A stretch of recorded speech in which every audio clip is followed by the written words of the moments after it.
Do you know what's scary? Some people will spend their entire life working and still die broke.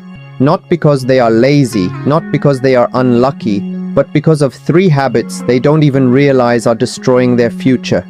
Ladies and gentlemen, I want you to listen carefully because what I'm about to share is not theory, it's reality. Think about this. Every day, millions of people wake up early, fight through traffic, work hard all day, come home tired, collapse on the bed, and repeat the same routine the next morning. Years go by like this. Yet, when you look at their bank account, when you ask them about savings, when you ask them about investments, the answer is almost always the same. Nothing. They worked, but they stayed poor. And the question is, why? Let me tell you a story. A man once told me, if only I had more money, my life would change. But the truth is, even if you gave him more, he would lose it. You know why? Because poor habits will always defeat good luck. That's why lottery winners go broke. That's why people who inherit money end up with nothing. Money without new habits is like water in your hand. It slips away. The first habit that keeps people poor forever is survival spending. Have you noticed how people think? They say, I'll just get through this month. Salary comes and before the weekend's gone. Rent, food, bills, a few small luxuries, maybe a dinner outside, maybe a new phone they don't really need, and back to zero, month after month, year after year. And then they say, I don't have the chance to grow. But the truth is, they are not planting anything. They are eating the seed. I know this because I lived it. There was a time I stood outside offices desperate for a job, rejected again and again. When I finally got work, I thought my life would change. But every time I made a little more, I spent a little more. I wasn't building, I wasn't growing. I was running on a treadmill faster and faster, but still in the same place. Maybe you feel the same way right now. Let me paint you a picture. 2 young men work in the same factory. They earn the same salary.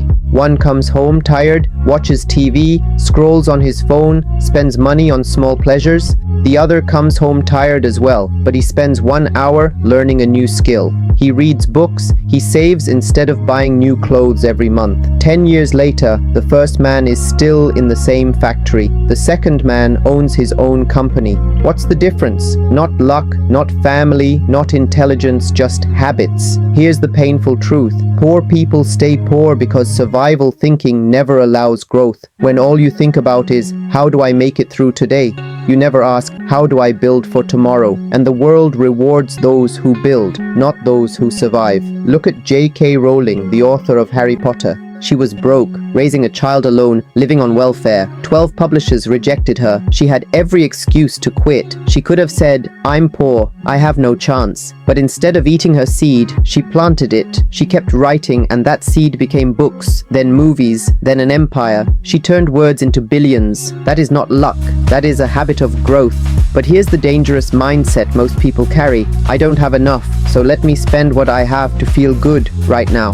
They buy things that look rich instead of investing in what makes them rich. They eat the seed, never planting it. Ladies and gentlemen, if you eat the seed, you will always stay hungry. If you plant the seed, water it, wait, and protect it. One day, you will sit under the shade of the tree. Let me give you another story. Oprah Winfrey, she was born into poverty, abused as a child, working in a grocery store at 14. By every measure, she should have stayed poor forever, but she didn't.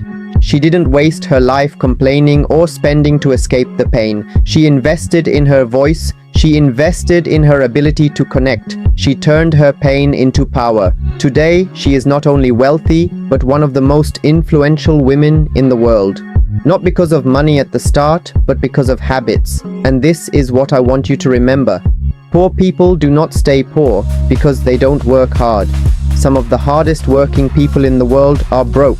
They stay poor because all their energy goes into surviving today instead of building tomorrow. Poverty is not only in the wallet, poverty is in the mind. Change the mind and you change the wallet. Change the habits and you change the future. So I ask you right now, are you surviving or are you growing? Are you chasing comfort or are you building skills? Do you spend to look rich or do you invest to become rich? Because the truth is, money follows habits. And until your habits change, your future cannot. Ladies and gentlemen, let me share with you the second habit that silently keeps people poor forever. It is the habit of falling into traps. Money traps. These are not accidents. They are designed.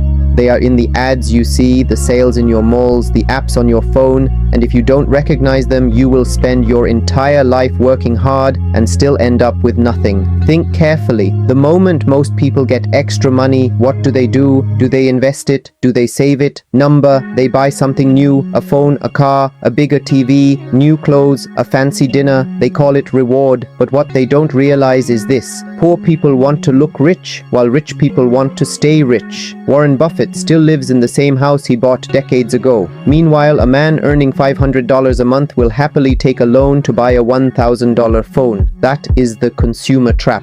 I once knew a man who worked very hard the day he got a raise. Instead of investing in himself or his family's future, he went to the bank, took a loan, and bought a new car. He drove it proudly, and people admired him, but every month, half his salary went to pay the bank. That car didn't make him free. It made him a prisoner. That car didn't make him rich. It made the bank rich. And this is what happens when you confuse looking rich with being rich. Another trap is fear. Poor people are afraid to take risks. They say, I don't want to start a business. It's too risky. I don't want to invest. I might lose money. And so they put their savings in an account that gives 2% interest while inflation eats 10%. They think they are saving, but in reality, their money is shrinking. What they don't realize is this: doing nothing is the biggest risk of all. When Jeff Bezos left his stable Wall Street job to start Amazon in a garage, people laughed. They called him crazy. They said he was throwing away his future, but he understood something most poor people never do. The biggest risk is not failing. The biggest risk is never trying. Today, Amazon is everywhere, and Bezos became one of the richest men in the world. But if he had played safe, he would have stayed comfortable, not wealthy. The third trap is procrastination. Poor people say, one day I will save, one day I will invest, one day I will start a business, but one day never comes. Time slips away, and they don't even notice. Albert Einstein once called compound interest the eighth wonder of the world. The earlier you start, the more it grows. But if you keep waiting for the perfect moment, you lose the only thing. You can never get back time. I made this mistake too. In my younger years, I wasted time waiting for the right chance. I told myself, when I have more money, I will invest. When I have more time, I will learn. That perfect moment never came. The truth is, you don't wait for the perfect time. You start where you are with what you have and you grow from there. And let me tell you about one more trap. Environment. The people you surround yourself with will decide your future. If your 5 closest friends only gossip, complain, and waste time, guess what? You will gossip, complain, and waste time too. But if your 5 closest friends discuss ideas, investments, growth, and opportunities, you will rise with them. Show me your friends, and I will show you your future.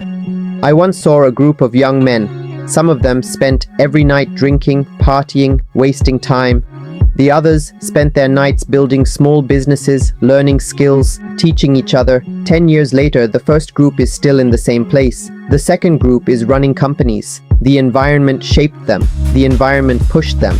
And this is why, if you want to change your life, you must first change your circle. Ladies and gentlemen, these traps, consumerism, fear, procrastination, and environment are silent thieves.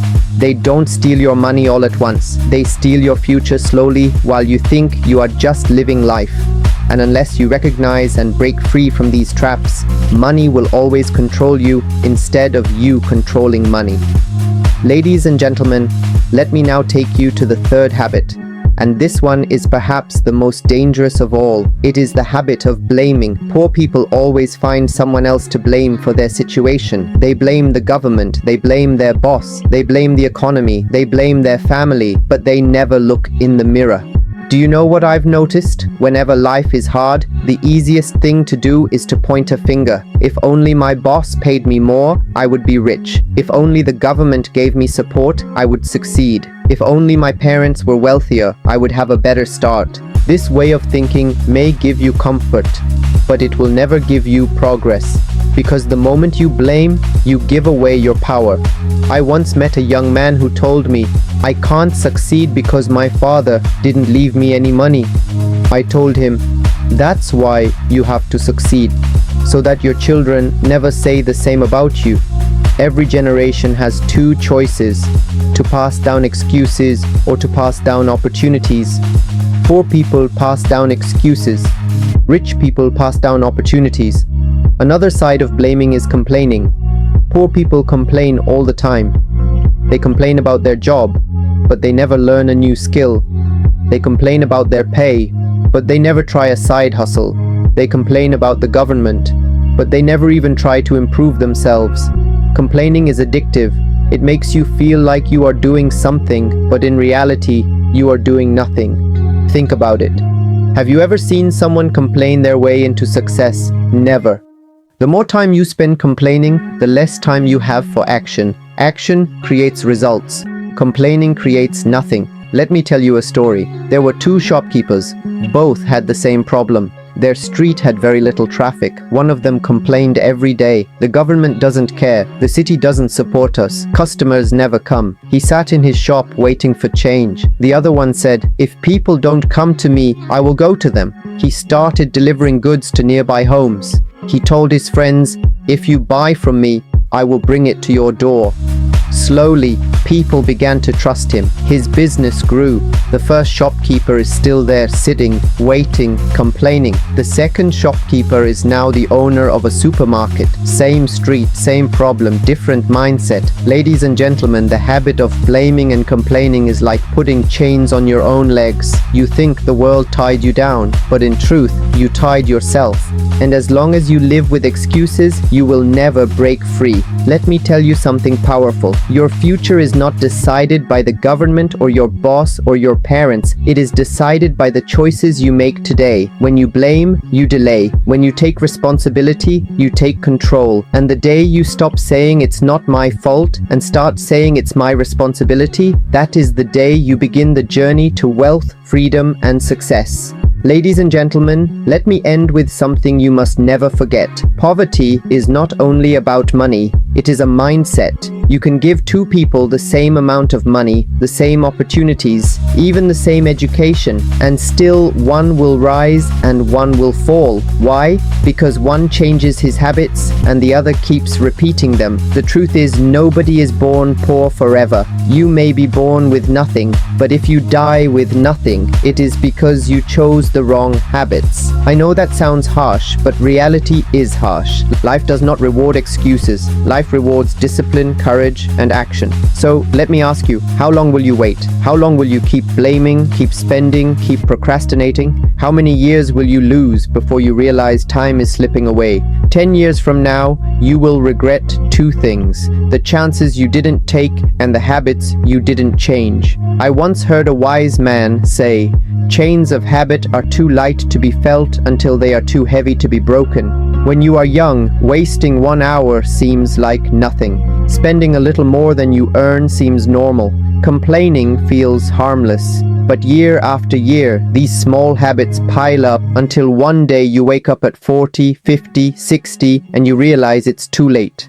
But here's the good news. Today, right now, you have a choice. You can break the chain. You can stop following the crowd. You can decide, I will not live poor forever. Poverty is not your destiny. It is a temporary situation if you choose to fight it. Think about this. Every rich man you admire today was once unknown, struggling, doubted. Every success story you hear started with a decision. The decision to change habits. So if they could do it, why not you? Ladies and gentlemen, you must remember success is not built in one day, but it is built daily. Your habits are your future. Change your habits and you will change your life. Stay trapped in them and no amount of luck or hard work will save you. So the question I leave you with is this: which habits will you take with you tomorrow? The habits that keep you poor forever, or the habits that make you free? The answer, my friends, is in your hands. Thank you for listening, and don't forget to like and subscribe, my friends.